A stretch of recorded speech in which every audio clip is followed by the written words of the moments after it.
একটি হারানো বিজ্ঞপ্তি। সকল মানবতার ফেরিওয়ালারা, সকল বড় বড় কন্টেন্ট ক্রিয়েটার যারা নিজেদেরকে ইনফ্লুয়েঞ্জার না ইনফেকশন, আমি বুঝলাম না, তারা সকল কোথায় গেল, হারিয়ে গেল।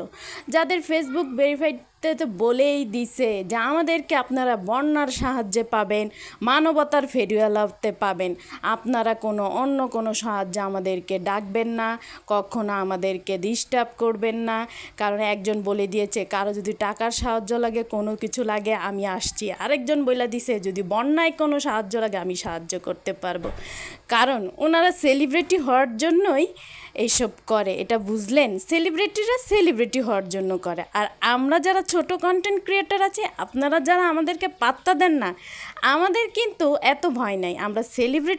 আমরা সেলিব্রিটি হওয়ার জন্য কিছু করি না। আমরা জানি যে আমরা স্বাধীন দেশের পরাধীন জনগণ, তাই আমরাও চাই স্বাধীন হতে। কারণ ওরা লড়ছে কাদের জন্য? আমাদের সন্তানের জন্য, আমাদের সন্তানের ভবিষ্যৎ জন্য। এখন যদি মনে করেন ওরা তো আমার কেউ না, আমার সন্তান তো বের হয় নাই, তাহলে বলবো যে আপনি আপনার দেশকে ভালোই বাসেন না। 1971 সালে দেখছেন, হয়তো আমি দেখি নাই, তখন আমার জন্মও হয় নাই। আমার বাবার হয়তো জন্ম হয়েছে, কিন্তু আমার মার জন্ম হয় নাই। কিন্তু তারপরে যতটুকু দেখেছি, বঙ্গবন্ধু শেখ মুজিবের চেতনা যদি সত্যিই থাকে, তাহলে দেখেন উনি তৈরি করে গেছেন এক একজন ছাত্রকে নিজের হাতে, এক একজন জনগণকে নিজের হাতে তৈরি করে গেছেন। সেই চেতনা কি ওনারা এত সহজে ভুলে যাবে? ছাত্ররা ভুলবে না এবং ভুলতেও চায় না।